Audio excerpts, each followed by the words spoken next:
दो एग्जाम्पल से मैं आपको डिस्टेंस कैलकुलेट करना सिखाता हूं बिटवीन टू पॉइंट्स। एक पॉइंट है 2, 4, दूसरा पॉइंट है 4, 2। तो ये x1 है, y1, x2, y2। तो हमारा फॉर्मूला क्या है? x2 minus x1 square plus y2 minus y1 square. तो ये हो जाएगा 4 माइनस 2, क्योंकि x2 है 4, और यहाँ पे होगा 2 माइनस 4, क्योंकि यहाँ पे जो y2 है 2 एंड y1 है 4।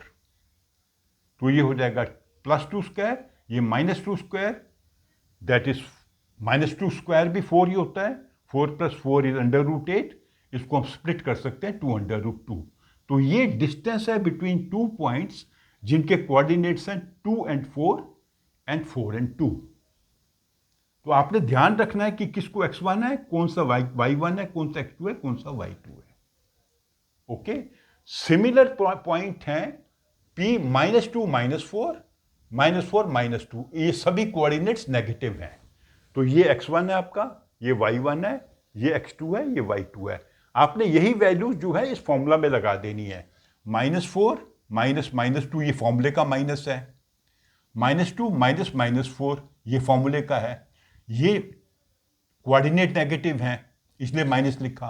तो ये आपने ध्यान रखना है, ये फॉर्मूले का माइनस है, ये कोऑर्डिनेट जो है वो नेगेटिव है। तो जब इसको आप ओपन करेंगे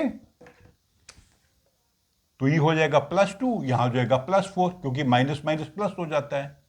तो ये बनेगा -2 स्क्वायर, ये बनेगा +2 स्क्वायर।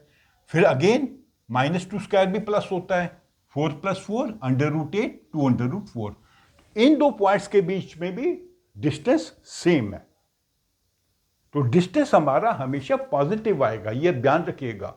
डिस्टेंस कभी भी नेगेटिव में नहीं आएगा, क्योंकि डिस्टेंस पॉजिटिव स्केलर क्वांटिटी है।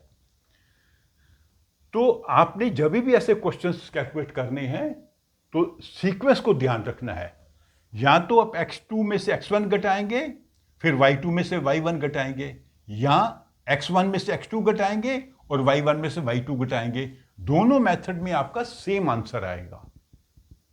ओके, तो ऐसे क्वेश्चन जो आपके बुक में दिए हैं उसकी प्रैक्टिस कीजिए, तो आपको अच्छे से समझ आ जाएगा कि हम दो पॉइंट के बीच में डिस्टेंस कैसे कैलकुलेट करते हैं।